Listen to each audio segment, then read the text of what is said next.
Buenas tardes, muchas gracias a todos por estar acá. Muchas gracias. La conferencia creo que va a estar buenísima, estoy muy feliz de escucharla.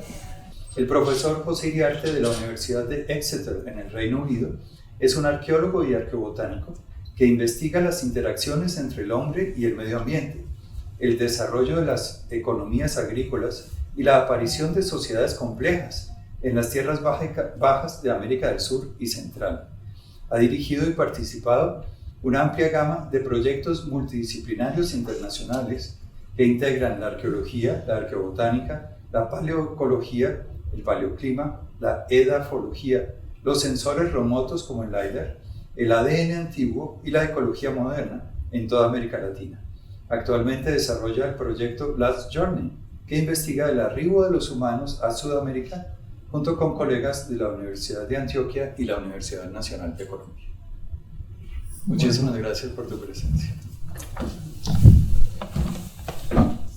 Bueno, muchas gracias por la presentación. Muchísimas gracias por la invitación. Es un honor estar aquí en una institución tan prestigiosa como el Museo del Oro, y me da mucho gusto que tengo colegas aquí presentes que vinieron a la presentación. La presentación se va a dividir básicamente en dos etapas, en dos sectores. En la primera, me pareció importante mostrar un poquito los nuevos avances de la arqueología de la Amazonía, y en la segunda etapa, ya que es un seminario internacional sobre arqueobotánica, voy a ilustrar muy brevemente con un caso de estudio el uso de la tierra en los suelos antrópicos de la Amazonía desde una visión interdisciplinaria. Entonces, vamos a comenzar. Bueno, en los últimos 15 años he estado estudiando esta gran pregunta acerca de cómo era la Amazonía antes de que llegaran los europeos, ¿no? Era la Amazonía un bosque prístino, prácticamente intocado, habitado por pequeños grupos de cazadores-recolectores o horticultores que tenían un impacto mínimo en ese bosque, o era la Amazonía, como plantean algunos otros de mis colegas, un paisaje manufacturado, habitado por grupos muy numerosos, jerárquicos, que tenían un gran impacto en los bosques tropicales que vemos hoy día. En este esquema podemos resumir un poquito esas dos posiciones. Las he polarizado un poquito y hay sobre generalizaciones, pero podemos ver lo que podemos llamar el bosque prístino por un lado y ese paisaje manufacturado por el otro. Me van a perdonar que hay algunas slides en inglés. Entonces tenemos que del lado del bosque prístino un impacto humano muy pequeño a escala local, una población total muy pequeña. Betty Megers hablaba en base a los grupos etnográficos de hoy día de no más de 1 millón de personas en la Amazonía, una Amazonía con recursos muy limitados que son limitantes, como los suelos poco fértiles y la falta de caza, la falta de proteína que ellos postulaban no permitía el desarrollo de sociedades complejas, y las quemas en la Amazonía habrían sido a muy poca escala. Del otro lado tenemos, del otro lado del péndulo, y yo creo que el péndulo se está tirando un poquito hacia ese paisaje manufacturado, hacia esos bosques culturales. Tenemos un impacto ambiental muy grande, una población muy alta que puede llegar quizás a 10 millones de personas. A esto vamos a volver, quemas muy grandes, sobre todo al final de la etapa precolombina, que puede haber llegado a tener efectos en el clima global, y sobre esto voy a volver. Bueno, ¿por qué es importante también estudiar la naturaleza y la escala del impacto humano en la Amazonía y su legado, esas repercusiones duraderas que pudo haber tenido? Sabemos que la protección de los bosques tropicales y el desarrollo de prácticas sostenibles de uso de la tierra en los trópicos húmedos son de importancia mundial.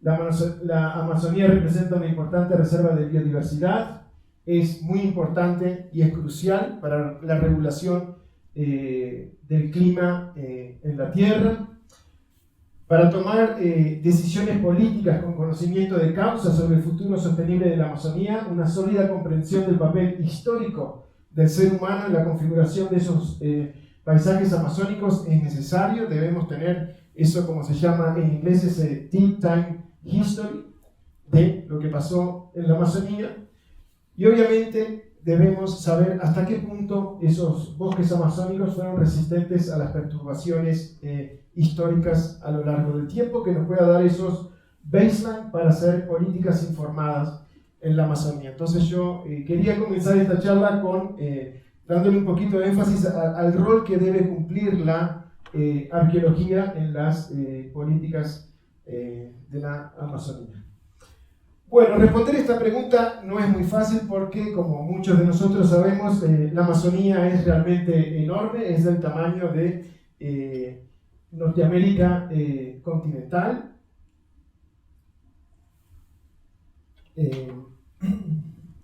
Está cubierta por bosque y es muy fácil perderse. Este es uno de los primeros proyectos que realicé en la Amazonía, en la Guyana Francesa, donde hay parches de bosques donde era muy fácil perderse, y ahí estábamos con la brújula,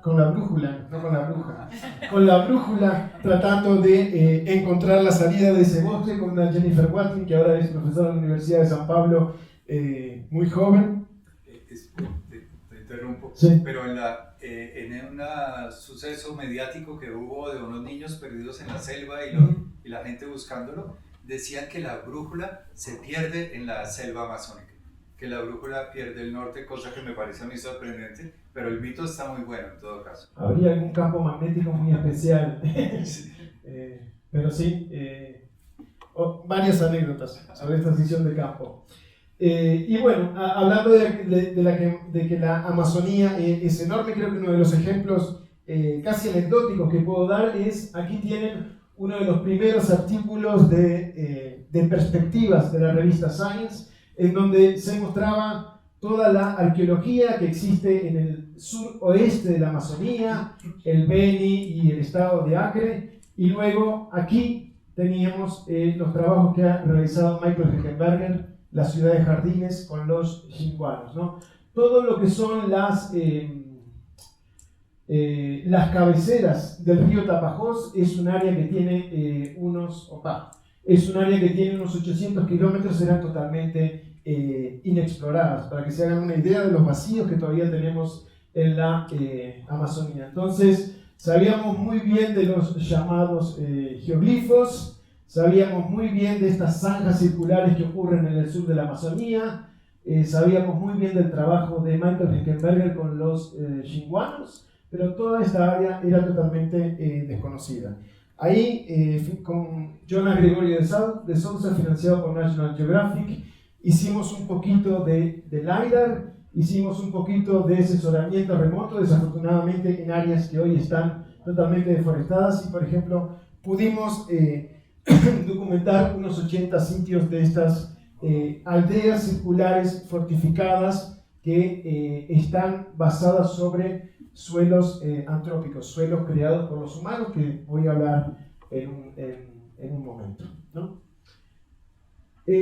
Jonas fue un poquito más allá y con todos los datos que se tenía del sureste de la Amazonía hizo un modelo predictivo con los datos existentes para predecir cuántos sitios todavía quedarían por descubrir. Aquí vemos un mapa un heat map de la densidad, y calculando la cantidad de sitios que podría haber, hay un estimado conservativo de que el sur de la Amazonía podría haber estado habitado por 1 millón de personas, hasta el estimativo menos conservativo, 5 millones de personas.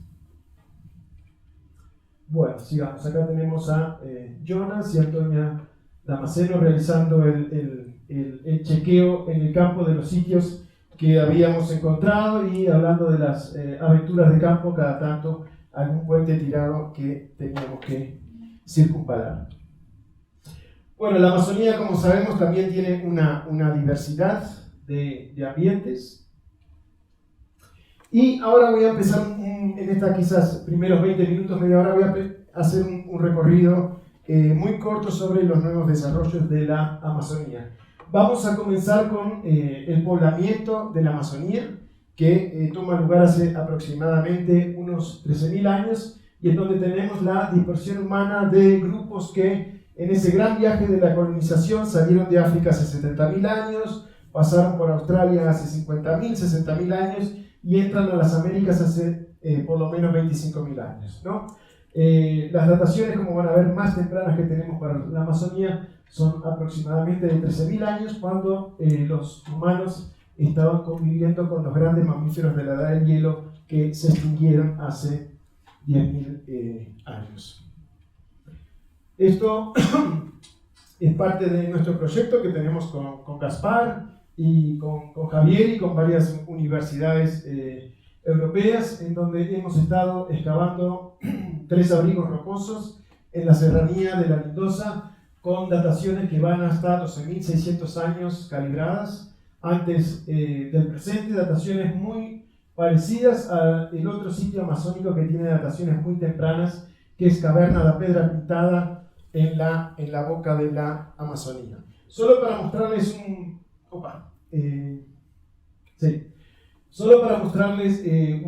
un slide del área y qué tan atractivo era este paisaje para esos primeros cazadores, recolectores, pescadores que llegaron al área. La serranía de la Lindosa es un ecotono, una de esas zonas transicionales en donde hay varios ambientes y desde donde un mismo lugar se pueden aprovechar varios recursos, ¿no? Entonces, al norte de la serranía de la Lindosa tenemos sabanas naturales, sabanas edáficas, al sur tenemos el bosque tropical, pero la serranía de la Lindosa está rodeada por bosques fluviales que se inundan 4 meses al año, y obviamente tenemos los tepuyes, ¿no? Estas grandes sierras que son como torres mirando a la Amazonía, que dan una gran visibilidad y dan sobre todo protección a estos primeros grupos de cazadores recolectores. No es coincidencia que muchas de las primeras ocupaciones que tenemos a lo largo de toda la Amazonía sean en este tipo de ambientes transicionales de ecotonos. Solo para que vean los que no han estado por la serranía de la Lindosa, para que se den alguna idea del paisaje. Hemos estado haciendo prospecciones. Aquí va el río Guayabero, que viene serpenteando desde la Macarena. Cuando pasa por la serranía de la Lindosa, crea este cañón, el famoso raudal del Guayabero.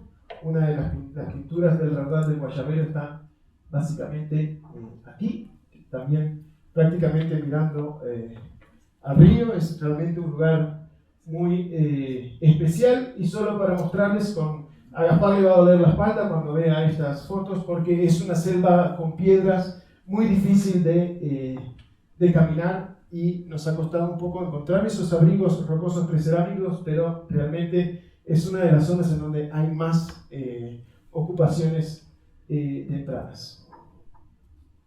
Solo para ver el tipo de ambiente en donde prospectamos hasta que llegamos a los sitios arqueológicos. Hacemos algunos cateos para ver si tienen profundidad, para ver si tienen ocupaciones precerámicas, y después de ahí tomamos la decisión de excavar más ampliamente. Aquí pueden ver una imagen un poquito deformada, pero esta es la excavación del abrigo Montoya, en donde tenemos algunos de los resultados que voy a presentar un poquito más adelante de manera breve, ¿no? Aquí tenemos el mapa de la región, luego de haber hecho todas estas prospecciones, y por el momento tenemos 3 sitios. Uno se llama Limoncillos, otro se llama Cerro Montoya, y otro está en el sitio Cerro Pinturas o Cerro Azul, todos con dataciones de aproximadamente 12.600 años antes del presente. Y acá podemos ver a mis 2 queridos colegas Javier Aceituno y Gaspar Porcote Ríos en Nuevo Tolima. Bueno, los utensilios, la tecnología de estos primeros pobladores de la Amazonía es muy diferente a la de los cazadores de grandes mamíferos de Norteamérica, que tenían las grandes sofisticadas puntas Clovis. Es una tecnología relativamente simple, sencilla, nosotros le llamamos unifacial y expeditiva de lascas usadas. CASPAR ha sido capaz de identificar un sinfín de restos macrobotánicos. Tenemos la suerte que estas semillas quemadas que se pueden ver directamente a la luz de los ojos están muy bien preservadas, y como verán, desde los primeros niveles aparece una diversidad, sobre todo de palmeras, pero también de árboles frutales desde los primeros niveles. Y hablando de los primeros niveles, sí tenemos varias de las palmeras que luego se van a transformar en las palmeras más importantes utilizadas por los grupos hoy día, como el tucumán, el astrocarium, el azaí y Bactris. Bactris no es la Bactris doméstica en los primeros niveles, sino que es otra especie de Bactris, pero desde que estos grupos están llegando al ambiente están explotando hasta más de 10 diferentes tipos de palmeras, lo que es muy interesante y una adaptación muy pronta a toda esta floresta tropical. Tienen también una economía generalizada en términos de fauna, sobre todo mamíferos pequeños, reptiles como las tortugas, lagartos, y también aparecen algunos mamíferos pequeños como por ejemplo el ñeque. Es muy interesante ver que, como vamos a ver ahora en el arte rupestre, muchos de los animales de porte mediano y grande, como ser el tapir, el pecarí, algunos de los primates y los felinos que están muy representados en el arte rupestre, no aparecen en el registro de los huesos fósiles que quedaron en los sitios arqueológicos. Bueno, la lindosa también nos ha abierto una nueva ventana hacia una nueva ventana de la arqueología, más allá de las piedras y las plantas y los huesos, que es la variedad de arte rupestre que existe en la región. La región ya todos sabemos que es muy conocida por el arte rupestre. Están los trabajos famosos de Rachel Dormatoff, pasando por los trabajos en Chiribiquete de Carlos Castaño Uribe, pasando por los trabajos de Fernando Urbina y los trabajos del Grippi en la serranía de la Lindosa, pero hemos tenido oportunidad de descubrir, digamos, para la ciencia blanca y occidental, toda una serie de nuevos paneles que vamos a publicar el próximo año, que se extiende por unos 5 kilómetros en la serranía de la Lindosa, que no eran conocidos. Es un arte rupestre, para los que no han estado, es un arte rupestre increíble, porque si lo decimos en inglés es como rock art with a view, es increíble las vistas que tiene el arte rupestre y la cantidad de pinturas que existen. Esto es Cerro Azul, que parece realmente una torre pintada, tiene 4 niveles con un sinfín de paneles, parece un cerro que estuviera totalmente pintado. Acá podemos ver algunas de las imágenes, podríamos tener solo una charla sobre el arte rupestre de la Lindosa, pero es muy interesante ver que toda la biodiversidad de la Amazonía prácticamente está representada, más allá del sinfín de motivos geométricos, humanos, danzas de humanos que parecen ser rituales, entre otros, ¿no? Una de las preguntas que más nos hacen, venimos de dictar un diplomado en la serranía de la Lindosa, es ¿qué edad tienen las pinturas y cuándo se comenzaron a pintar? ¿No? Por ahora es una pregunta muy difícil de responder, porque la pintura no tiene materia orgánica, es ocre, que es óxido de hierro. Lo que sí podemos decir por el momento, y estamos tratando de datarlas, lo que sí podemos decir por el momento es que desde los niveles más abajo, los primeros niveles de las excavaciones, aparecen pigmentos de ocre. Ya empezando hace 10.300 años, tenemos varias tabletas de ocre que aparecen raspadas. Asimismo, uno puede decir, ese ocre puede haber sido utilizado para pintarse los cuerpos, por ejemplo, no necesariamente las paredes, pero lo que hemos recuperado en contextos muy bien datados de 10.200 años son fragmentos de la pared que se han exfoliado, han caído a los pisos de habitación, que han sido datados en 10.200 años. Entonces lo que podemos decir... ¿Y que tienen pintura? Y que tienen pintura. Que cayeron con pintura. Sí, aquí se ve la pintura. Esos sí quedan fechados. Está fechado el piso de ocupación, ¿no? Y está muy bien fechado. Tenemos 40 dataciones de este sitio y está muy bien fechado. Entonces, por lo menos con, digamos, un alto grado de certeza, podemos, porque no podemos datarlo directamente, podemos decir que hace por lo menos 10.200 años están pintando las paredes de este abrigo de Cerro Montoya.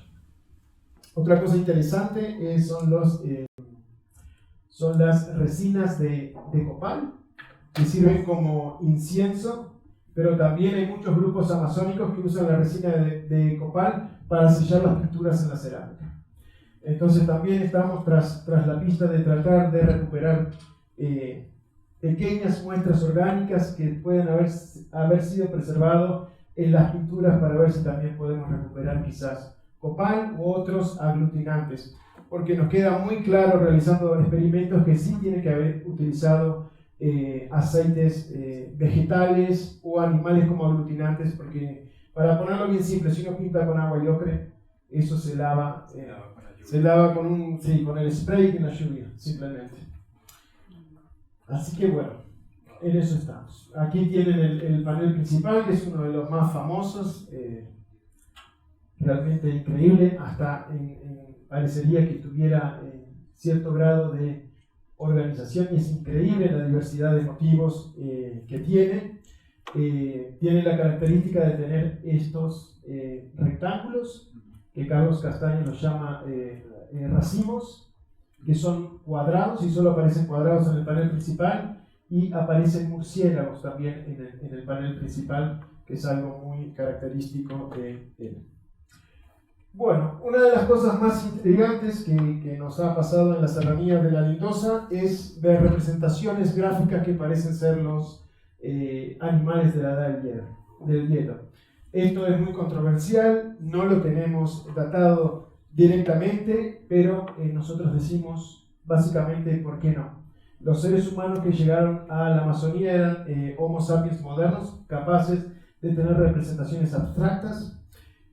Convivieron por lo menos 1000 años con los grandes mamíferos de la edad del hielo. Tenemos ocre desde los primeros niveles de la excavación. Entonces, sí, en cierto sentido, es una especulación, pero hay muchos de estos animales que nos recuerdan a la megafauna. ¿Cuáles son? Aquí tenemos lo que parece ser un perezoso gigante, un mastodonte, un camélido que posiblemente fuera la paleolama, que es el ancestro de la edad del hielo de la vicuña, el guanaco, los camélidos de hoy día. Tenemos lo que parece ser caballos de la edad del hielo, y esta bestia con esta trompita podría llegar a ser una macrauqueña. Un animal es una de las otras complicaciones de tratar de hacer un matching entre esos animales y los de hoy día, porque la macrauqueña tiene aspectos de camélido, tiene aspectos de confoterio, es un animal que hoy día no lo podemos imaginar. Bueno, esto queda abierto, nosotros lo hemos planteado. Los que lo quieran leer el artículo, ver nuestra propuesta, lo pueden ver aquí, y creo que el tiempo, cuando podamos datar estas pinturas, nos dirá.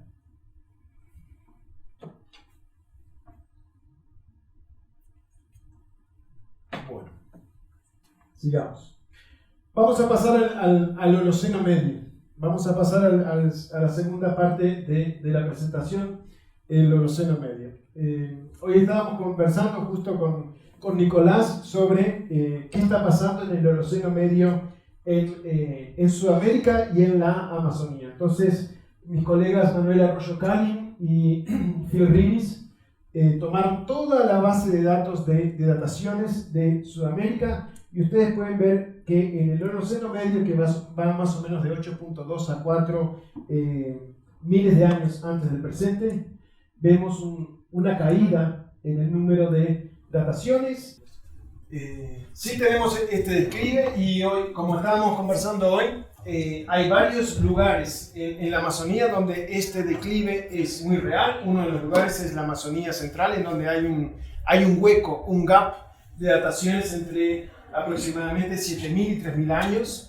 En Santarém, en el Bajo Amazonas, hay otro de esos gaps entre prácticamente lo mismo, entre 7 y 4.000 años, pero eso no quiere decir que no estuviera pasando nada en la Amazonía y que no hay otros lugares en donde hay secuencias completas, ¿no? Entonces, algunas de las cosas que están pasando en el Holoceno medio, así a nivel de titulares, es tenemos las cerámicas más tempranas de la Amazonía, hace aproximadamente 8.000 años, en este conchero que se llama Taperiña, está muy cerca de lo que es hoy día la ciudad de Santarém. Aparecen estas cerámicas que están con un antiplástico de concha molida. Es una de las cosas más interesantes de los últimos decenios, podemos decir.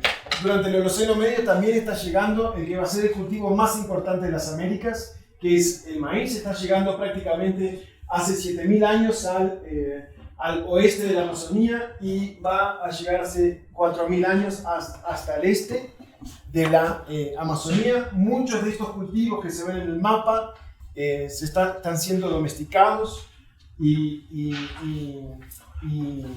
dispersándose por toda la Amazonía en este momento. Hace 5.000 años en el sitio de Santa Ana, la Florida, en lo que es el bosque montañoso de Ecuador, tenemos evidencia de cultivo y muy probablemente domesticación de cacao, que se pensaba que había sido en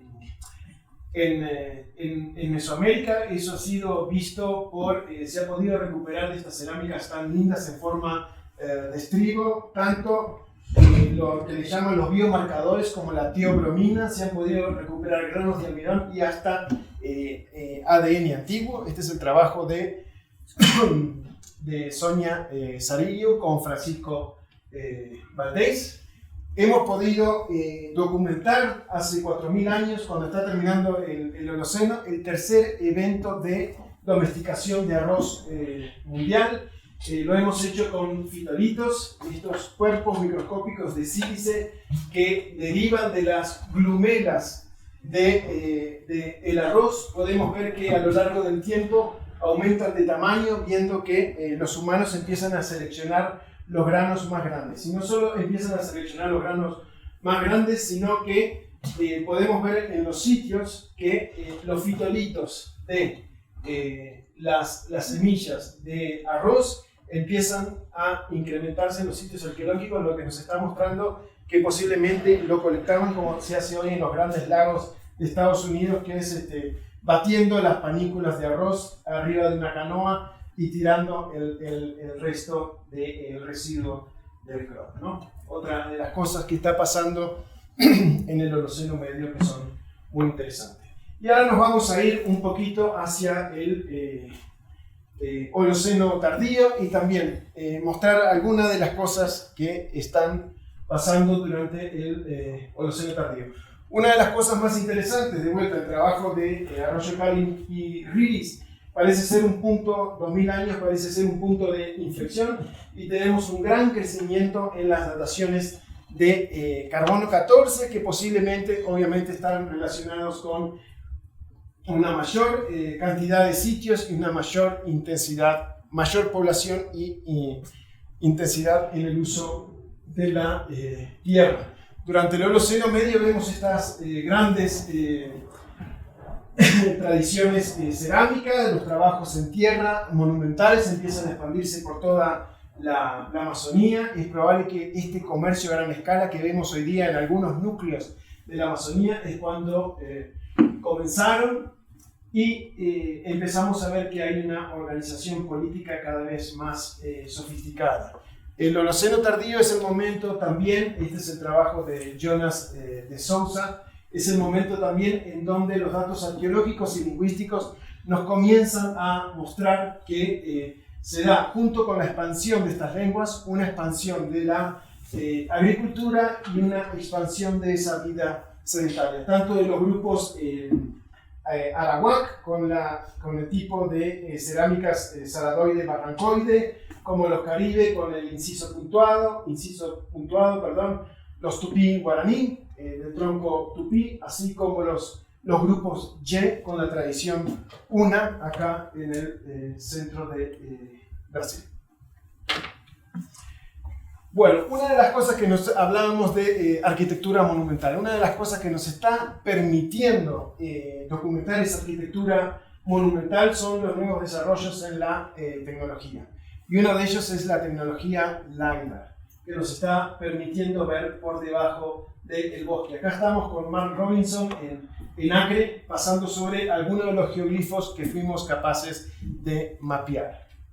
Solo para mostrarles, hoy hablamos de las integraciones de LiDAR. Hemos sido capaces de integrar uno de estos sensores LiDAR a un helicóptero. El sensor LiDAR es simplemente no soy experto, no soy un ingeniero LiDAR, pero para ponerlo en términos muy simples, son nuestros rayos láser en el cielo, como le gusta decir a los presentadores de televisión, y simplemente es un sensor que tira miles de pulsos láser por segundo. El pulso láser pega contra el dosel del bosque o penetra el bosque, vuelve, el aparato sabe cuál es la distancia y puede hacer un mapa topográfico tanto del dosel como de lo que está por debajo del dosel muy preciso, ¿no?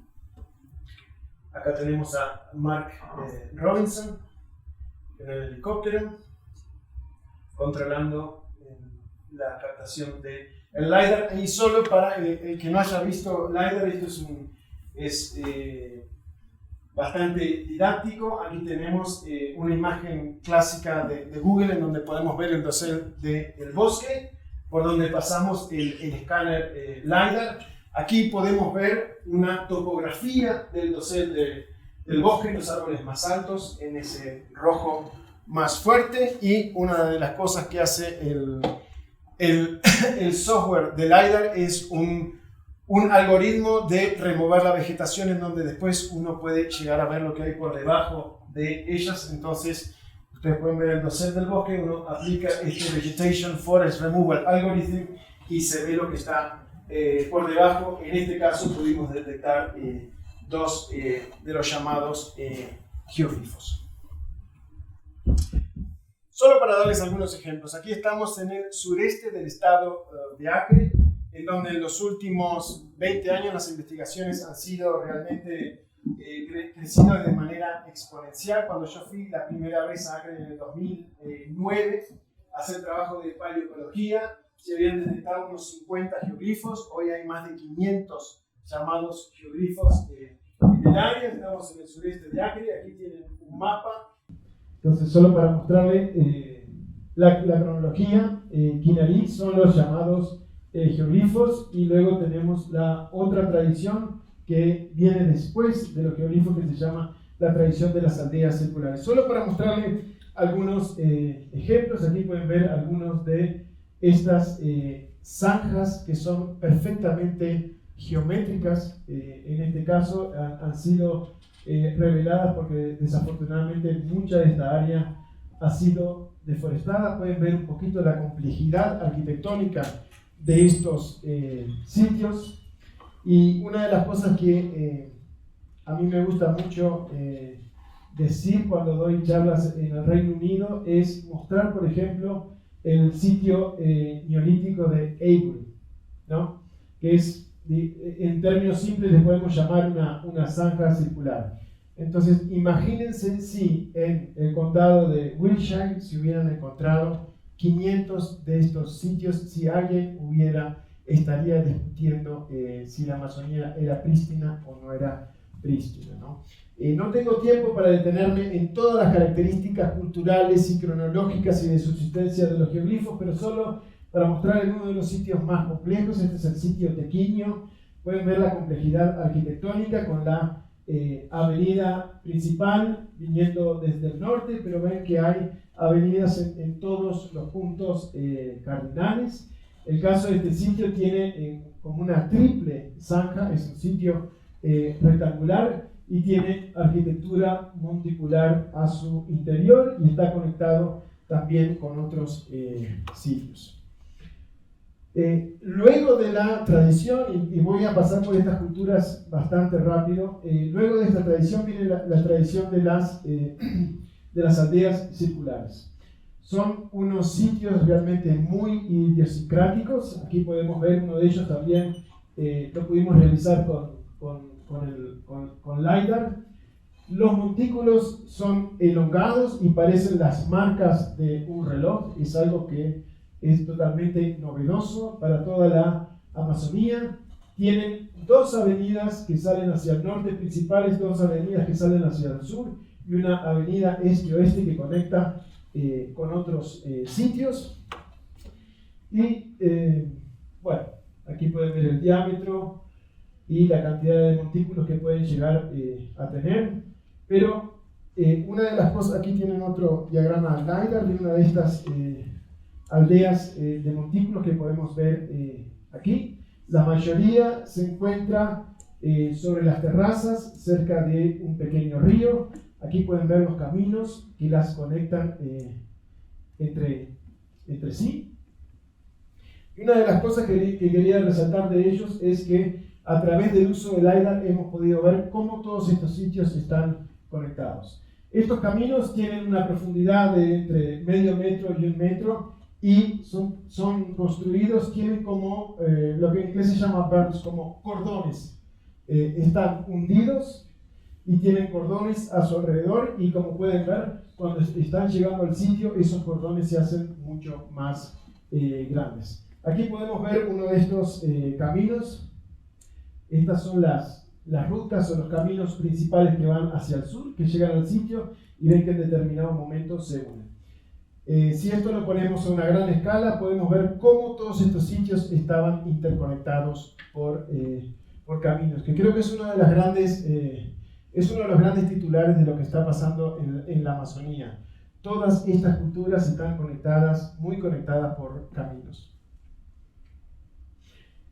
Y eso es muy interesante porque si bien los ríos y las canoas han sido las grandes arterias de la Amazonía, con LiDAR estamos pudiendo llegar a documentar que en las zonas interfluviales, en las zonas de terra firme, están realmente, para ponerlo de manera muy simple, repletas de caminos, y voy a volver a este tema cuando ilustre las otras culturas. Bueno, ya terminando con este primer pantallazo de lo que estamos viendo en el Holoceno Medio, nos vamos a Bolivia y nos vamos a las tierras bajas de Bolivia, nos vamos a los llanos de Mojos, nos vamos a este mosaico con sabanas, con bosque en galería que está cubierto por lagunas. Y este es un lugar en donde el año pasado encontramos lo que parece ser urbanismo agrario de baja densidad. En nuestro imaginario colectivo siempre estamos acostumbrados a ese urbanismo del cercano oriente, que es muy compacto, muy cercano. Lo que estamos viendo en la Amazonía, y se está revelando gracias a la aplicación de LiDAR, es un urbanismo, lo que le llamamos de baja densidad. Urbanismo que tiene centros cívicos ceremoniales, pero están muy esparcidos, y entre ellos tenemos áreas abiertas con campos de cultivo. Es muy parecido a lo que está pasando en Camboya, en Angkor. Es muy parecido a lo que pasa, por ejemplo, en la zona maya. Es muy parecido quizás a lo que pasa en Sri Lanka. Solo para mostrarles un poquito la complejidad arquitectónica de estos sitios, para que se hagan una idea de la cantidad de trabajo que hay en estos sitios. Esta es la plataforma central del sitio, que tiene 20 hectáreas y es una plataforma que tiene 5 metros de alto. Y sobre esa plataforma de 20 hectáreas, que son como 38 campos de fútbol, y 5 metros de alto, se construyó todo este tipo de arquitectura que le llamamos cívico-ceremonial, incluidas pirámides de 21 metros y todas estas estructuras en U. Estos sitios, como pueden ver aquí, están interconectados. Este es un sitio, es un patrón de asentamiento que tiene 4 niveles. Este es el nivel más alto, el Tier 1, el más jerárquico de todos. Pero estos sitios están conectados con los sitios de orden 3 y con los sitios de orden 2 por terraplenes, por Coswell.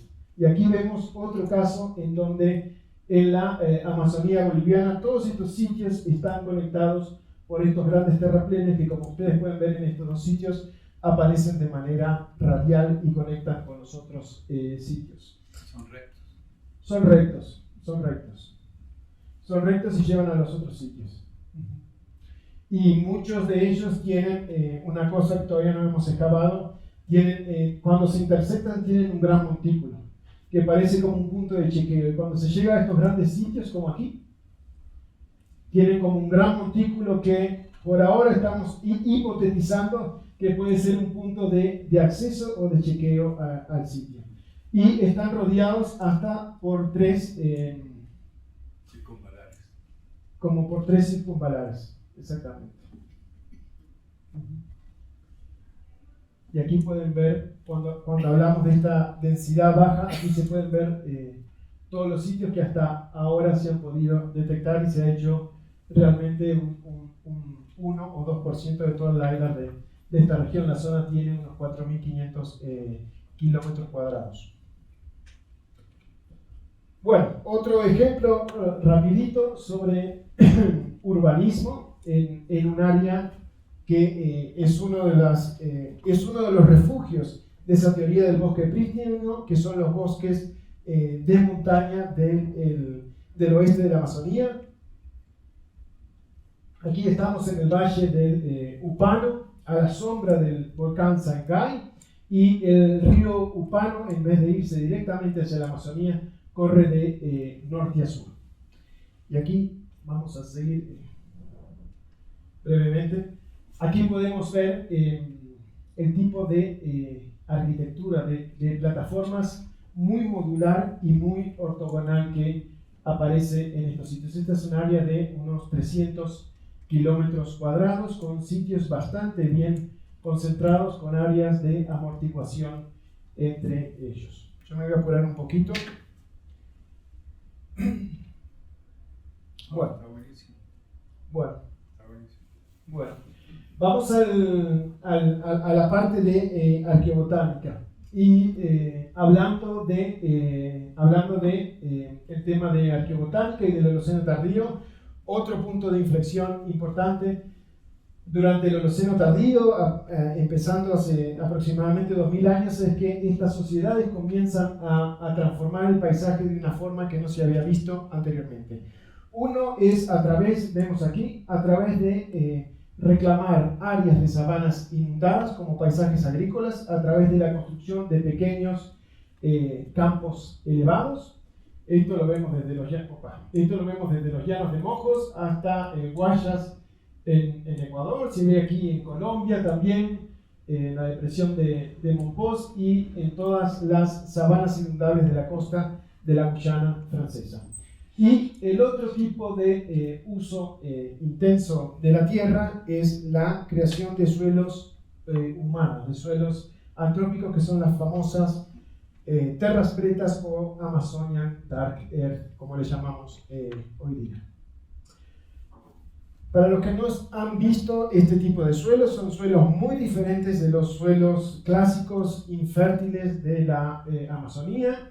Son suelos hechos por los humanos, tienen muchísima materia orgánica, tienen un pH muy elevado y muchos de los nutrientes tan importantes para hacer el suelo fértil para plantar, como el potasio, el calcio, el fósforo, el calcio, el potasio y el manganesio, son generalmente 10 o más veces más que en los suelos normales, y lo que le da ese color negro es el alto contenido de carbón que ellos tienen.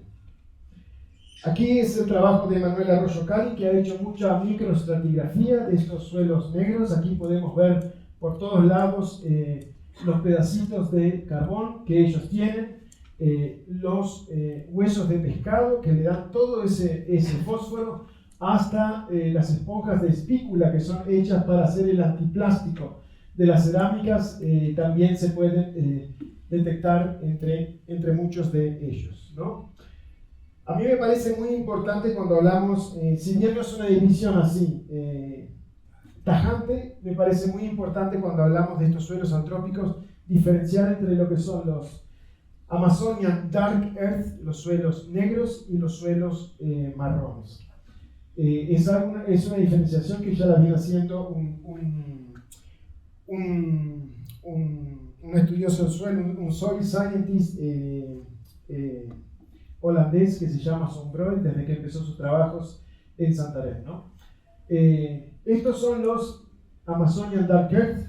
Esta es una fotografía cortesía de Eduardo Neves. Este es el sitio Hatajara. Estos son sitios arqueológicos, y lo que sí sabemos a través de los estudios de los soil scientists es que estos suelos antrópicos solo se pueden dar a través de la acumulación de residuos en lugares de habitación permanente, y sabemos que tiene que haber un gran número de personas durante un periodo de tiempo prolongado para crear estos suelos negros. Una de las cosas que siempre dice Heckenberger, que me parece muy buena en sus presentaciones, es que hay familias caboclas, ribereñas, viviendo en las orillas de la Amazonía, que han vivido en el mismo lugar por 50 años, son familias poco numerosas y no se ha formado absolutamente nada, ninguna capita orgánica en donde tiran todos sus residuos, por ejemplo.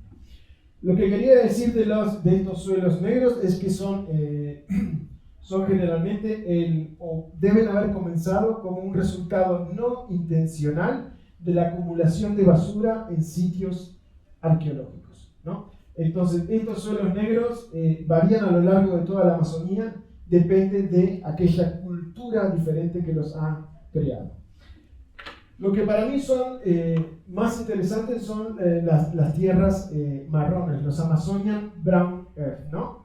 Estos son más extensivos, el color es mucho más claro, son mucho menos profundos, y generalmente, como pueden ver, este es un sitio de terra preta, este es el sitio de terra mulata, generalmente están alrededor, este es el sitio de terra preta, este es el de mulata, generalmente están alrededor de los sitios de terra preta, son mucho más grandes, no tienen rasgos arqueológicos, y yo creo que estos comprenden, le podemos llamar el modelo agrícola. Son campos de cultivos creados intencionalmente a través de adiciones orgánicas, ¿no? Y eso cambia un poquito cómo pensamos sobre estos Amazonian Dark Earth. Recientemente, creo que la semana pasada, el grupo que trabaja en el parque indígena Xingu publicó un artículo junto con varias publicaciones anteriores en donde se puede ver cómo se crean estas áreas para cultivo, que los Kikuru le llaman los EGP, que es a través de la adición de carbón y cenizas al suelo y todos los restos de la mandioca. Esto es hoy día, ¿no? Entonces, podemos ver que la creación de estos campos de cultivo de ave sí es intencional. El almacenamiento de carbón es grandísimo. Solo en uno de estos sitios arqueológicos han visto que se puede almacenar hasta 450 toneladas de carbón, que es similar a lo que tiene un bosque maduro. Y lo otro interesante de las tierras pretas es que la fertilidad tiene larga duración, ¿no? Por siglos o por milenios, y eso es muy contrastante con lo que vemos en los campos elevados, que hoy día, para darles un ejemplo, cuando empezamos nuestro trabajo en la Guyana francesa con campos elevados, con estudiosos del suelo de Alemania, hicieron los primeros análisis de suelo, nos dijeron, era con Doyle Mackay, José Doyle, acá no se puede plantar absolutamente nada. Cuando hacemos los fitolitos del suelo, tenemos maíz. Cuando hacemos granos de polen de un bañado cerca, aparece mandioca y aparece también batata, ¿no? Esos suelos, como los campos elevados, realmente se degradan muy, muy fácil y hay que renovarlos continuamente, mientras que las tierras pretas hasta hoy siguen siendo muy fértiles, y la mayoría de las poblaciones de campesinos amazónicos, los caboclos y los ribereños, plantan hoy día en las Amazonian Dark Earth, ¿no? Este tipo de relación entre terra preta y terra mulata no se da solo en Santarém, se da un poquito más río abajo, por ejemplo en Churutí. Aquí tenemos las Amazonian Dark Earth, y aquí tenemos las Amazonian Brown Earth. Voy a dar algunos ejemplos más. Esto es en las zonas interfluviales de la Amazonía, es el trabajo de una estudiante, Regina Gonda, en donde de vuelta tenemos en negro las Amazonian Dark Earth, rodeadas por Amazonian Brown Earth. Lo mismo vemos en la Amazonía colombiana, y lo mismo vemos en la Amazonía boliviana, aquí, en la frontera entre el estado de Rondônia y la provincia de Itenés, en Bolivia, en donde podemos ver las Amazonian Dark Earth, totalmente rodeadas por Amazonian Brown Earth, y lo mismo vemos en la Amazonía colombiana. Eso fue bien documentado por los trabajos de Luisa Fernanda Herrera. Bueno, los sitios, obviamente, estos sitios están localizados en lugares del paisaje que son muy estables, generalmente las terrazas de los ríos. Aquí tenemos el sitio Jatajara. Aquí podemos decir otro día en la oficina, aquí veníamos de sacar un núcleo de sedimento en Santarém, de una laguna, y desde el río se puede ver en dónde están los sitios de Amazonian Dark Earth. Están en estos sitios muy estables del paisaje, que no son inundados estacionalmente, pero sí se tiene acceso a todos los recursos. Y aquí vemos la aldea de Versalles, en donde también trabajamos. Hoy día es una comunidad indígena Itonama que está sobre la terraza del río. Voy a ir un poquito más rapidito, pero de acuerdo a los sitios que se conocían, Crystal McMichael hizo un modelo predictivo y estimó que posiblemente 3.2% de la Amazonía está cubierta por Amazonian Dark Earth. Sabemos que son más, porque con lo que ella hizo en el modelo no estaba tomando toda esta sección del sureste de la Amazonía, en donde, gracias a nuestro trabajo de las Journey de Paz y otros colegas, hemos podido documentar un sinfín de sitios con Amazonian Dark Earth. Probablemente es mucho más que ese 3.2%. Son suelos extremadamente fértiles. Obviamente el maíz, que crece solo con agricultura de tala y quema, y por 3 años en estos suelos infértiles. Ya pueden ver la diferencia del tamaño de maíz en un suelo típico no fértil de la Amazonía y en un Amazonian Dark Earth. Y no solo estos cultivos que demandan muchos nutrientes, sino también algunas variedades de cultivos que no demandan muchos nutrientes, como la mandioca, también son muy productivas en estos Amazonian Dark Earth. O sea, ¿existe alguna relación en área entre Amazonian Dark Earth y tierras mulatas, pues las otras? Pues, por lo menos que por cada hectárea de terra preta hay 10, pues no sé, algo así. Por lo menos de 1 a 10.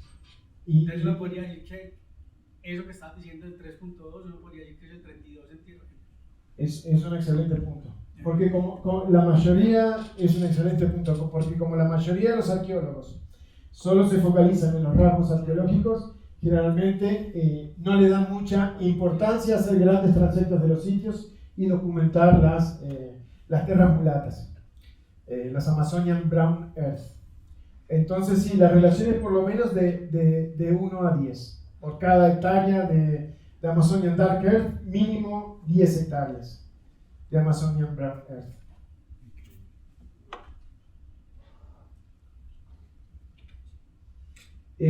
No hay muchos datos sobre la producción de maíz en las tierras pretas, pero Wenceslao Teixeira ha hecho sí, algunos trabajos, y estos son los que se ven aquí. Son datos en campos elevados, que dan hasta 6 toneladas de maíz por hectárea, y estos son 2 sitios en el Amazonas central en donde dan valores similares, ¿no? Comparado a la 1.8 hectárea que se daría en un suelo con agricultura de tala, en un suelo normal de la Amazonía con agricultura de tala y quema, ¿no? Esto, como dicen en inglés, esto tiene un catch también, que hay que tener mucha mano de obra en estas tierras pretas, porque las malezas crecen 5 veces más rápido que en los otros suelos, ¿no? Es algo difícil de imaginar quizás hoy día en algunas poblaciones indígenas que desafortunadamente han sido reducidas muy numerosas, pero si uno ve casos comparativos de campesinos a lo largo del mundo, el desmalezamiento es una actividad prácticamente diaria de donde hay densidades de poblaciones bastante grandes. Pero tiene los estudios que han hecho los agrimensores y las malezas crecen 5 veces más rápido. Bueno, vamos al tema del trabajo. Antes de que empezáramos el proyecto PAST, la mayoría de los estudios en las Amazonian Dark Earth se habían concentrado sobre todo en los estudios de suelos y en los estudios más actualistas. Que nos quedaban varias preguntas por responder sobre qué uso de la tierra se dio en estas Amazonian Dark Earth. Entonces, ¿qué tipo de uso de la tierra se practicaba en ellas en la época colombina? ¿Qué cultivos se plantaban en ellas? Era una pregunta que nos quedaba por responder. ¿Hasta qué punto se talaban los bosques para plantar los cultivos anuales en estas Amazonian Dark Earth? Se practicaba la agrosilvicultura, el agroforestry, se enriquecía el bosque con plantas de importancia económica. ¿Y qué rol desempeñó el fuego en estos agroecosistemas? Voy a mostrarles, lo primero que quería mostrarles, bueno, esta, como verán, es una pregunta muy difícil. Creamos un equipo interdisciplinario. Es muy bueno que está Victoria acá porque este tipo de preguntas realmente se puede solo contestar con grandes equipos que permite crear el European Research Council, en donde de manera interdisciplinaria se pueden juntar las humanidades, desde la arqueología, la arqueobotánica, con las ciencias naturales, como ser la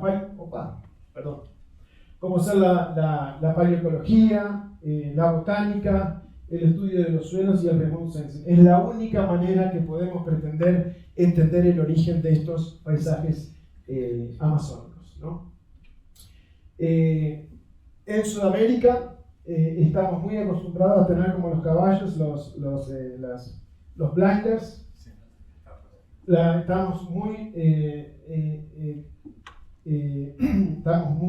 Tenemos muchas gafas y nos focalizamos muchísimo en el sitio arqueológico, lo que es el on-site. Lo que tratamos de hacer en este proyecto es sacarnos esas gafas y mirar al paisaje y tratar de reconstruir el ambiente tanto a nivel regional como a nivel local. Y una de las cosas más importantes es tratar también de ver el registro fósil y compararlo con el registro actual para así ver cuál es el legado de ese uso pasado del ambiente, que lo vamos a ver en un segundo. Esta es otra manera es una animación, es otra manera de ver cómo, por ejemplo, solo demostrarles cómo los lagos son nuestros archivos ambientales. Y aquí podemos ver cómo, por ejemplo, bueno, la animación no está funcionando. La animación no está funcionando, pero bueno, sí. Podemos ver cómo, por ejemplo, cuando hay incendio, las partículas de carbón llegan al lago. Los granos del polen también se depositan en los lagos, se van acumulando a lo largo del tiempo, creando estratigrafías. A este registro paleoecológico a nivel regional, depende de cuán grande sea el lago, le agregamos lo arqueológico y los registros locales, como los perfiles de suelo, en donde, por ejemplo, los fitolitos que son de sílice y son como de piedra se preservan muy bien. Es importante tener un registro paleoclimático también para ver los cambios naturales en el ambiente, y después cuando vemos variaciones, cuando comparamos la secuencia cultural con la secuencia ambiental y vemos patrones, también tenemos que mezclar cómo va cambiando naturalmente el clima para saber si los cambios que vemos son por los humanos o son relacionados con el clima. Un caso clásico es ver que los incendios aumentan cuando el clima se está volviendo más húmedo. Es muy fácil argumentar ahí que son los humanos los que están creando más incendios y no es el resultado, por ejemplo, de un clima más seco que está creando sequías. Bueno, vamos a pasar esto. Aquí lo pueden ver en acción. Esto, por ejemplo, es durante nuestro proyecto PAST, en donde pueden ver nuestro registro, nuestro archivo ambiental, el lago, en donde Yoshi Maezumi está aquí con las balsas perforando para sacar el núcleo de sedimento, el sitio arqueológico donde estamos realizando excavaciones para la secuencia cultural y obviamente trabajando con botánicos para comparar lo fósil con lo moderno y ver ese legado del pasado, ¿no? Les voy a poner un solo ejemplo de este proyecto, es aquí,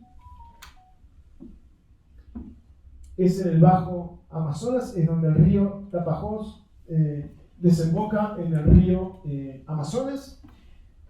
Se llama la cultura Santarém o la cultura Tapajós, es conocida por la gran cantidad de Amazonian Dark Earth que tiene y unas cerámicas realmente muy exquisitas. No podemos entrar en mucho detalle, pero elegimos esta área porque había más de 200 Amazonian Dark Earth Sites registrados en el área. Es un área muy interesante porque hay Amazonian Dark Earth tanto en el área fluvial, en las terrazas, como en el interior, lo que se llama el Belterra Plató. Y parece haber sido una sociedad bastante jerárquica. Bueno, vamos a ver un poquito qué nos dieron, qué nos arrojaron esos datos. Entonces, una de las preguntas era qué cultivos anuales se plantearon, ¿no? Aquí tenemos un resumen de los diagramas de polen. Creo que aquí al único que le interesaría ver todo el diagrama de polen sería a Gaspar, pero creo que a la audiencia la vamos a dormir. Entonces hemos hecho un resumen del diagrama de polen, en donde aquí está la columna de sedimento. Aquí tenemos el tiempo desde, digamos, hoy día hasta 5.000 años antes del presente. En este color cremita tenemos las hierbas. En este color verde oscuro tenemos los árboles, pero no de importancia económica. En el verde clarito tenemos los árboles de importancia económica, los árboles comestibles, y con los diferentes símbolos tenemos los diferentes cultivos que pudimos detectar. Entonces, como podrán ver, no es solo uno de los cultivos, pero tenemos el maíz, arribando al área hace 4.500 años, 3.200 aparece la batata, la Epomea batata. Luego tenemos la mandioca y por último nos está apareciendo el zapallo. Por eso hablamos de lo que le llamamos en inglés polyculture o mixed cropping. Tenemos una diversidad de cultivos que se están plantando en estas Amazonian Dark Earth. Lo mismo que vemos en el lago, lo vemos en los fitolitos de los perfiles de los sitios arqueológicos, en donde vemos la aparición de maíz y de cucurbita, y también algo que ya voy mencionando, vemos cómo van aumentando las palmeras. El bosque se va enriqueciendo con plantas de importancia económica. Practicaban la agrosilvicultura, y sí, lo que vemos en el diagrama de polen hace aproximadamente 2.500 años es que comienzan a aumentar de manera significativa todas estas plantas de importancia económica, como son todos estos frutales que podemos ver aquí en la diapositiva. O sea que vemos que hay un enriquecimiento del bosque con plantas de importancia económica. Vamos a pasar esto. La otra pregunta que teníamos es si ese enriquecimiento perduró durante el tiempo, ¿no? Y para esto me parece que es importante traer algunos de los artículos que no son tan recientes, pero son sí muy importantes. Y uno es el grupo que lideró el holandés Hans ter Stegen, que hizo un estimativo de las especies de árboles que podían ocurrir en la Amazonía, y vio que aproximadamente podría haber entre 16.000 y 17.000 especies de árboles. Esto lo viene fine tuning todo el tiempo, ¿no? Pero lo interesante de su estudio es que de esas 17.222 ocupan 50% de la Amazonía, lo que él llama las hiperdominantes. Lo que aún es mucho más interesante es el trabajo de Carolina Levis, de la Universidad de Wageningen, que nos muestra, analizando dentro de esas hiperdominantes las plantas que son comestibles, nos muestra que las plantas que son comestibles son 5 veces más propensas a ser hiperdominantes que las plantas que no son comestibles. Otra de las cosas interesantes es que en los registros que viene realizando Gaspar, no solo en la Lindosa, sino en los diferentes sitios tempranos como Peñarroja y San Isidro, muchas de estas plantas hiperdominantes están desde los comienzos de la ocupación humana, lo que nos da ciertas puntitas para comenzar a pensar que quizás esa manipulación del bosque se dio desde tiempos muy tempranos. De vuelta, solo lo vamos a resolver haciendo paleoecología, ¿no? Por ahora solo podemos poner hipótesis. Lo que hicimos en las zonas en donde trabajamos es, hicimos plots de botánica en zonas con Amazonian Dark Earth y zonas sin Amazonian Dark Earth. Y no vamos a entrar en mucho detalle de los datos, pero ustedes se podrán imaginar que en las zonas, las que son de Amazonian Dark Earth versus las zonas que no son de Amazonian Dark Earth, la riqueza y la abundancia de plantas económicas varía mucho. Y obviamente en las zonas que hay Amazonian Dark Earth, la abundancia y la riqueza de plantas económicas es mucho mayor. Lo que me parece muy lindo de estos estudios que venimos realizando en las diferentes regiones es que le hemos dado esa perspectiva histórica, real, con los registros fósiles en donde vemos el enriquecimiento desde hace 2500 años y lo vemos hasta hoy día, ¿no? Que me parece que es una herramienta muy poderosa tratar de combinar lo paleoecológico con lo arqueológico y los estudios modernos. Bueno, otro tema que me parece muy interesante, ¿hasta qué punto se talaban los bosques con estas Amazonian Dark Earth, ¿no?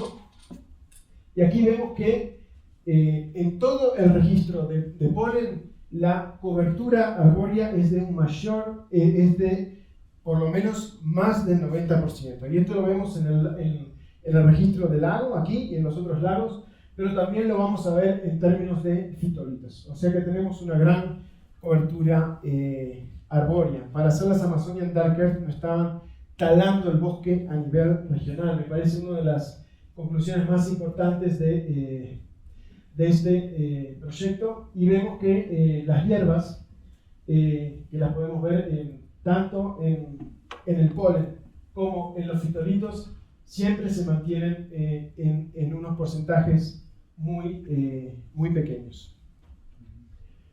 Bueno, lo hemos discutido mucho en qué quiere decir eso, qué tipo de uso de la tierra se daban estos bosques, ¿no? Uno de los modelos que se puede aplicar a los datos que nosotros estamos viendo es el modelo que, por ejemplo, ve Anna Roosevelt para la zona de los mayas, ¿no? En donde vemos un mosaico de parches en diferentes etapas de sucesión que van mostrando un paisaje complejo que pasa de floresta a campo de cultivo. Esos campos de cultivo luego se mantienen los árboles frutales y pasan a ser huertos frutales, los orchards, y después vuelven a ser floresta, ¿no? Entonces ese tipo de señal que estamos viendo puede ser este tipo de señal totalmente diferente a la agricultura occidental que vemos hoy con el /amber, ¿no? Otra cosa que tenemos que poner ahí en la ecuación es que estos grupos no tienen machetes, sino que tienen hachas de piedra, lo que cuesta muchísimo más tumbar el bosque. Entonces es mucho mejor invertir en crear huertos frutales en esas áreas que volver a tumbar todo el bosque, ¿no? Y esto también me recuerda al trabajo de María Clara van der Hamen en el Caquetá, en donde vemos este policultivo, estas huertas dentro de un bosque, en donde hay, como le dicen en inglés, un mixed cropping y hay un policultivo. Esto no es único. Lo que estamos viendo en la Amazonía no es único y también se ha visto cerca de la ciudad de Ecuador. No. La ciudad la ciudad de Perú. Iquitos. Iquitos, los alrededores de Iquitos están totalmente rodeados de Amazonian Dark Earth. Han hecho algunos colegas con un énfasis muy paleoecológico registros de polen, y también se da durante la época de mayor ocupación de esas Amazonian Dark Earth, se mantiene el bosque.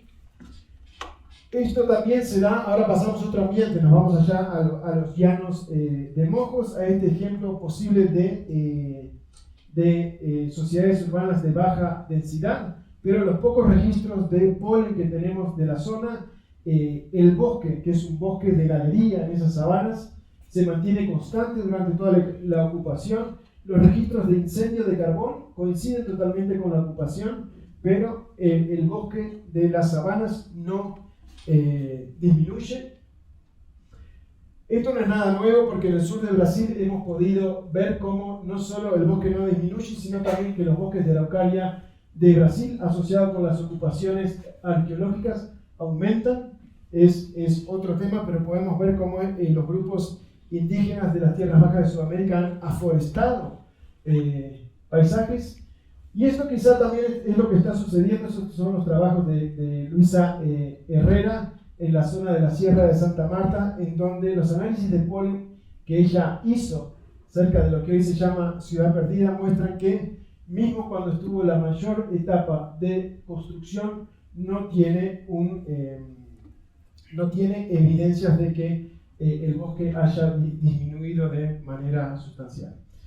Así que me parece un tema muy interesante, y es un tema que también nos trae a lo que han planteado algunos de nuestros colegas liderados por Dul, liderados por Derle. Ellos en un momento plantearon que durante los tiempos precolombinos la Amazonía era una fuente de dióxido de carbono, calentando la atmósfera, si le queremos decir, y con la llegada de los europeos y el declive abrupto de la población, el Amazonas, que era una fuente de carbono, se transformó en un sumidero de dióxido de carbono, y ellos plantean que eso puede haber tenido relación puede haber disparado la pequeña edad del hielo, y eso está relacionado con lo que le llaman el Orbis Spike, que es este declive del dióxido de carbono que se da en 1610, luego del encuentro precolombino. Lo que nosotros estamos planteando es que hay que repensar todo un poquito esto, porque lo que estamos viendo en todos los registros paleoecológicos en el área no es que durante las épocas precolombinas fuera una fuente de dióxido de carbono y la tala del bosque no era tan importante. Si bien vemos sociedades que tienen una inversión de infraestructura agrícola en el paisaje muy importante, ¿no? Y esto me trae también a la comparación con Europa. Cuando nosotros vemos los diagramas de polen de Europa, vemos, aquí tenemos de vuelta la línea del tiempo, y estos son los porcentajes de los bosques en las diferentes áreas de Europa, pero el patrón, como ven, es bastante parecido. Está el Pleistoceno. Durante el Holoceno los bosques aumentan, viene el Neolítico, los bosques se comienzan a talar y los bosques disminuyen y nunca se vuelven a recuperar. Una de las áreas donde a mí me gusta ir mucho los fines de semana, que es Darwin, está casi en la puerta de mi casa. Hoy es un paisaje que parece, la primera vez que fui me pareció que estaba en la Patagonia. Es un paisaje que es totalmente denudado, degradado. Cuando vamos a los registros de polen, hace 5.000 años, esto era un bosque de robles, ¿no? Estos bosques de los moors de Europa, de las zonas altas de Europa, nunca se volvieron a recuperar. Y me parece muy interesante que en la Amazonía, si bien vemos hasta sociedades de baja densidad urbana, y intensificación en el uso de la tierra, el bosque siempre se mantuvo, y creo que es una de las lecciones que tenemos que tener para el futuro, ¿no? Bueno, y esto ya cerrando un poquito, creo que tiene mucho que ver también con lo que estamos viendo en el día de hoy, ¿no? Cuando vemos, si sobreponemos las áreas de deforestación con las áreas de los parques naturales y sobre todo los territorios indígenas, podemos ver muy claramente que las áreas que están siendo deforestadas están por fuera de los territorios indígenas, ¿no? Y volviendo a estas lecciones del pasado con implicancias para el futuro, vemos que preservar y conocer la historia humana de la Amazonía y proteger a los grupos indígenas de la Amazonía equivale a proteger la Amazonía y proteger el medio ambiente. Es una misma cosa, como le gusta mucho repetir, y tiene muchísima razón Michael Heckenberger y Eduardo Neves, ¿no? Es una simple y misma cosa, conocer esa historia, proteger a los grupos indígenas para proteger la Amazonía. Tengo unos 5 minutitos más. Bueno, voy con el último caso de las otras lecciones que nos puede dar estos registros paleoecológicos, y es el tema del fuego. El tema del fuego es muy interesante, lo voy a decir muy brevemente, cualquier cosa me preguntan, pero este es el registro de fuego de la zona de Santarém. Acá es donde empiezan las Amazonian Dark Earth, y vemos que hay un incremento del fuego que se mantiene. Aquí viene el periodo del encuentro con los europeos, el declive de la población hasta un mínimo más bajo que se da aquí. Posiblemente pueda llegar a ser el momento de la extracción de borracha, de goma, y hoy vemos este gran aumento. ¿Cómo? De caucho. De caucho. Esto, bueno, no lo voy a explicar, pero esto no lo vemos solo en un registro arqueológico, pero lo ven en un registro paleoecológico, pero lo vemos en varios lagos a lo largo de la Amazonía. Acá lo podemos ver de vuelta. Acá empiezan las Amazonian Dark Earth, en donde hay un aumento, y acá ni siquiera se mantiene, acá disminuye la intensidad de los incendios en la zona, ¿no?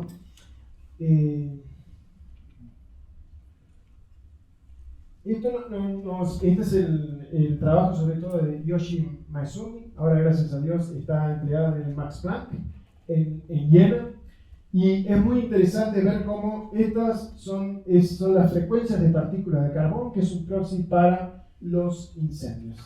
Aquí vemos el momento de tiempo antes de las Amazonian Dark Earth, y podemos ver cómo los incendios en este bosque eran muy bajos. Comienzan las Amazonian Dark Earth, se aumentan los incendios, luego viene el encuentro colombino y disminuyen muchísimo. Aquí en este pico puede ser la etapa, para la extracción del caucho había una política de supresión del fuego, y quizás este pico más bajo pueda estar relacionado con eso, y luego en el periodo moderno tenemos estos grandes picos. Una de las cosas más interesantes de este momento, desafortunadamente interesante, es que cuando se empiezan a dar estos grandes picos es cuando se crea la reserva forestal de la Flona, y las poblaciones tradicionales son expulsadas de la reserva. Una de las cosas que pasa durante este momento es que esos fuegos estacionales, esos fuegos controlados estacionales que se realizan todos los años, se dejan de realizar cuando se crea, se da a la Flona como un parque natural. Entonces, todos esos pequeños fuegos que no permitían que se acumulara biomasa, y después al final de la estación seca se hicieran grandes incendios, es algo que se deja libre, llamémosle así, y empiezan a aumentar los incendios. Si a eso le combinamos, y este es el trabajo también de Yoshi y Jonas, si a eso le combinamos los eventos de El Niño que están comenzando a pasar, que están creando estas mega sequías, podemos ver cómo a partir del 2000, cómo cada uno de estos puntitos naranjas son focos de incendio que se dan en ese año. Podemos ver cómo en esta línea de tiempo, cómo los focos comienzan a aumentar hasta que en el 2015 se da ese incendio, lo que le llaman los megafires, ¿no? Entonces creo que también viendo las Amazonian Dark Earth tenemos otra lección para aprender de esos incendios controlados que no solo se dan en las Amazonian Dark Earth, se dan en todos los grupos indígenas a lo largo del mundo que controlan mucho los incendios. Bueno, este es un resumen de lo que hemos visto, pero podemos ver que a través de la fertilización del suelo, el enriquecimiento del bosque dentro de una cobertura arbórea, la tala mínima para el cultivo ¿sí? Y este tipo de fuego posiblemente fueron muy exitosos en todas las tierras pretas. Bueno, por ahí vamos terminando, y lo último que quería decir, supongo que cuando tengamos, puedo aclarar con preguntas ahora, me disculpan por este final abrupto, pero cuando tengamos también la charla con la gente del Museo del Quindío puedo explayarme más. Me parece esto es lo importante de todas las comunidades que hemos trabajado. Tratamos de no caer como paracaidistas y sí trabajar con las comunidades. Este es el trabajo que hicimos durante nuestro proyecto PAST en la Amazonía boliviana, en donde con la comunidad indígena Itonama hemos hecho un mapeo colaborativo de todos los recursos de la zona para ayudarlos a hacer un plan de manejo junto con Wildlife Conservation Society y la Universidad de Bonn. Y aquí en la Serranía de la Lindosa estamos trabajando con las comunidades. Hemos co-creado este libro que se llama La Selva Pintada, que lo pueden acceder aquí, está online. Lo hemos co-creado y hemos creado, es un libro que hemos creado más de 300 impresiones para que la comunidad lo venda, y estamos llegando de dar un diplomado junto con la Universidad de Antioquia para fortalecer y seguir empoderando a las comunidades locales. El ICANN está haciendo una labor maravillosa, pero mientras más fortalezcamos a las comunidades todos juntos, creo que va a ser muy positivo. Como le gusta decir a nuestro amigo Javier Aceituno, las pinturas necesitan de la gente y la gente necesita de las pinturas. Es un área enorme y solo las comunidades locales pueden proteger este rico patrimonio colombiano, y aparte darle una alternativa económica a las comunidades que están, como ustedes ven, asociadas en cooperativas turísticas. Y con esto vamos terminando. Gracias por su atención.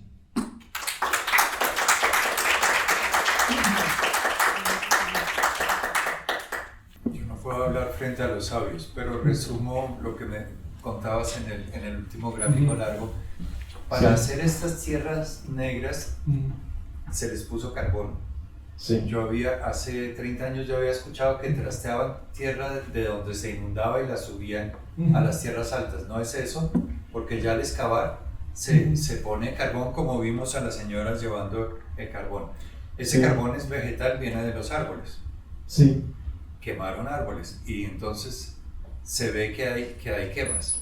Sí. Pero las quemas naturales de hoy, estas quemas del calentamiento global, no producen carbón porque se quemaron los árboles, pero no producen tierras negras. Sí. Las tierras negras, ¿qué más tienen? Vimos que tenían pescado, vimos sí, que tenían sí. toda la basura de la casa. Las tierras negras y sobre todo las tierras, las marrones, Sí. tienen quema de materia orgánica, pero como le llaman como un cool fire o smoldering fires. Son fuegos de baja densidad con poco oxígeno. Entonces hacen que la madera no se transforme en ceniza, sino que se quede como carbón. Ok. Y es ese carbón que los estudiosos del suelo le llaman el carbón recalcitrante, ese que se preserva muy bien en el suelo y que atrae a todos esos nutrientes que hace que no se percolen, que no se va. que no se van. Porque también solíamos estudiar que cuando se hace la tala y quema en la chacra, en el cultivo, se fertiliza la tierra, pero durante 2-3 años y luego toca abandonarla es porque ya no da más. Claro. Pero si hago este carbón vegetal con las quemas controladas con otra forma. Más lo otro que tú decías que es importante, y toda la basura, claro, que es muchísimo eso. Y muchos de los experimentos que le llaman biochar ahora, que están tratando de reproducir, uno de los ingredientes que a veces les falta es ese, ¿no? Todo el agregado orgánico, que lo tenemos que pensar de aldeas muy numerosas, ¿no? Consumiendo muchos recursos. Pero no suben la tierra de la Bárcea, no la suben en canastos, no se encuentra. Posiblemente sí, creo que hubo un estudio de Luisa en donde se veían algas. Luisa me decía eso, pero hace 30 años. Sí.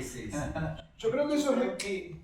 Dale, yo creo que están tomando el modelo en el Bajo Nilo, los egipcios que tenían la posibilidad de llevar los limos cuando el Nilo baja, ese limo fabuloso era llevado, transportado a esas zonas altas.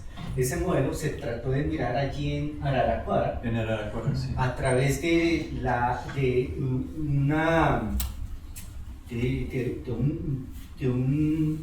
un hongo, algo así, que se da allí, pero luego con los trabajos de Manuel y posteriores otras cosas, la cosa como que no era así, debido a que ese tipo de hongo está presente en áreas inundadas, y esas áreas inundadas también se encuentran en las zonas altas de Araraquara. Entonces esa hipótesis de que llevaran limos de las zonas de abajo hacia estas zonas de suelos negros en la parte alta no es bastante comprobada. Yo creo que están tomando ese modelo, pero de allí. En los cortes nos muestran los trocitos de carbón vegetal. No, eso sí. No solo de ceniza, sino de carbón. Sí. Eso es lo que hace la Amazonia, es el carbón. Sí. La ceniza se va. La ceniza se va, pero es el carbón. Y te digo para que te hagas una idea, cuando hacemos fitolitos, en las tierras pretas, la materia orgánica está tan agregada que hasta las muestras las tenemos que sonicar primero para desagregar la materia orgánica y desagregar las arcillas que están en la materia orgánica para poder trabajar y que, te lo voy a poner así, y que liberen los fitolitos. Pero sí. Y también me sorprende que la Amazonia, siendo tan enorme, un subcontinente, y siendo tan diversa en culturas, tus mapas muestran unas prácticas culturales muy parecidas. Como le llamamos de Bolivia al otro extremo, prácticas culturales muy parecidas. Es muy probable que esta haya sido una tecnología agrícola, que haya sido en algún momento... Como caminar, todo el mundo aprendió, así se hace. Descubierta y después se expandió por toda la Amazonía. Sí. Y las primeras aparecen hace 5.000 años. En lo que hoy es Rondônia, aparecen las primeras tierras pretas. Pero a partir de 2000 años antes del presente, que es otra pregunta lindísima que tenemos que investigar, se disparan por toda la Amazonía.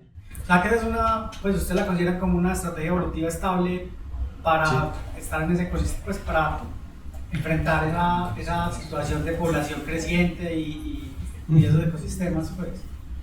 Sí, yo no sé si es una estrategia evolutiva estable, pero pues sí es un sistema agrícola que es una estrategia que se desarrolla y que en el tiempo se vuelve como aplicable Sí. Y todos los sitios que ven los primeros europeos que viajan por el Amazonas y describen esas sociedades súper complejas están todos sobre Amazonian Dark Earth, todos esos sitios. Así también hay lugares que no tienen Amazonian Dark Earth, estas zanjas perfectamente geométricas, los llamados geoglifos, los hemos buscado por todos lados y no los hemos encontrado.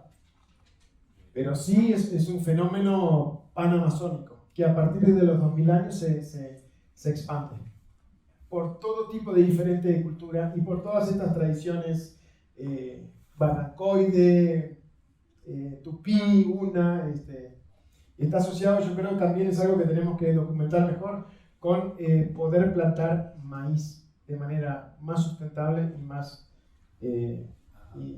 frecuente, ¿no? Porque el gráfico más impresionante y sorprendente que tienes es el que tiene el maíz abajo y la calabaza arriba, siendo que cualquiera lo hubiera dibujado al revés. Sí. Sí. Pero te quiero hacer una pregunta malvada por a ver si fue que no la capté. Los indígenas de hoy en la Amazonia colombiana, por ejemplo, que llamamos de Maloca, viven en Maloca y hacen chagras alrededor. Ellos no producen tierras negras. ¿O sí producen? Es una pregunta para Gaspar. No, que yo sepa, no. ¿Cierto que no? No. Ellos no son de este complejo evolutivo. No son de ese complejo. Ellos producen ceniza que se percola. Pero la producción de suelo negro, ese cambio físico-químico en el suelo, No la producen ellos. O sea, Pero sí hay terraspretas en toda la Amazonía sí, colombiana. usualmente muchos grupos indígenas hoy día viven en esos suelos negros. los escogieron porque son buenísimos. Sí. Pero la práctica que conocemos hoy, que está documentada por etnógrafos y por todo el mundo, no es esta práctica de 5.000 años. Hoy día los únicos grupos que hacen algo parecido son los Kikuru ¿Así? en el Alto Chingú. O sea que tenemos que traer Kikurus a Colombia. ¿Cómo? Así. Hoy día los únicos grupos en donde ha sido documentado la creación es con los Kikuru. Y que posiblemente tienen una organización social y una economía muy diferente del pasado, ¿no? Claro. En las aldeas que hoy se ven 50 individuos, Hickenberger ha estimado que por lo menos vivían 5.000 individuos, para que te hagas una idea, ¿no? Entonces tenemos que recalibrar cómo pensamos ese pasado, que ya no lo podemos hacer. Yo creo que la etnografía nos informa muchísimo nuestra imaginación y nos da un montón de pautas, pero tenemos que reimaginar muy ese pasado, ¿no? Y creo que es lo lindo de la arqueología también. Y en una Maloca viven 25 a 50 personas, o sea que no son 5.000. Muy interesante, muchas gracias. ¿De qué época datan estos pueblos ya sedentarios en la Amazonia? Desde hace 2.000 años aproximadamente. Sí.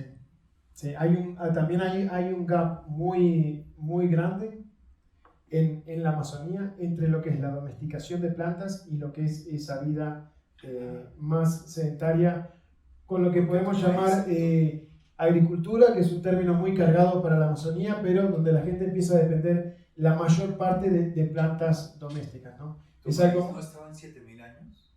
¿En qué edad entró el maíz? Doméstica. El maíz entró hace 7.000 años, pero no quiere decir que fuera agricultura de maíz, ¿no? Increíble. En el sentido que son poblaciones sedentarias y la mayoría de su dieta proviene de esas plantas domésticas que están cultivando en campos de cultivo. Hay de vuelta un hiatus, un gap muy grande entre la domesticación de plantas y lo que es una vida más sedentaria, agrícola en la Amazonía, ¿no? Muy diferente a lo que pasa en el viejo mundo, que ni bien empiezan a domesticar las plantas, empiezan a vivir en aldeas, en algunas partes del cercano oriente. ¿Hay alguna correlación entre la alimentación por la vida de la caza, de la fauna silvestre y estos asentamientos en tierras negras? Es un tema interesantísimo. Es un tema interesantísimo, faltan estudios zooarqueológicos. Algunos de los sitios que están mejor estudiados en el Amazonas central, cerca de Manaus, en donde ha habido buena preservación de restos de fauna, la mayoría de la dieta viene de peces. La mayoría de la dieta viene de peces. Hay todo otro tema que ha estudiado algunos etnógrafos junto con Eduardo Neves, es hasta qué punto estas sociedades podrían haber, hoy el término lo voy a decir porque no sé cómo lo hemos traducido en español, desfaunado, habrían podido acabar con la fauna, ¿no? Y es interesante que en algunos de estos lugares en donde hay grandes densidades de Amazonian dark earth, de estos sitios de terra preta, solo hay huesos de pescado. Pero la verdad que como la arqueobotánica, la zooarqueología en la Amazonía está en pañales y nos quedan muchísimos estudios por realizar. Otro de los grandes temas es el tema de la sal, de dónde está saliendo la sal para todas estas poblaciones tan grandes, ¿no? Que es un tema. Puede ser de la ceniza de las palmeras, puede ser por intercambios con Perú, con el Cerro de la Sal, pero esa es otra de las grandes preguntas. Si tenemos grandes poblaciones, necesitan sal. ¿De dónde está saliendo la sal? Pero bueno, espero que haya sido, fue un pantallazo de estos nuevos descubrimientos, si se le puede llamar, en la Amazonía y nuestras investigaciones en el uso de la tierra en estas Amazonian Dark Earth.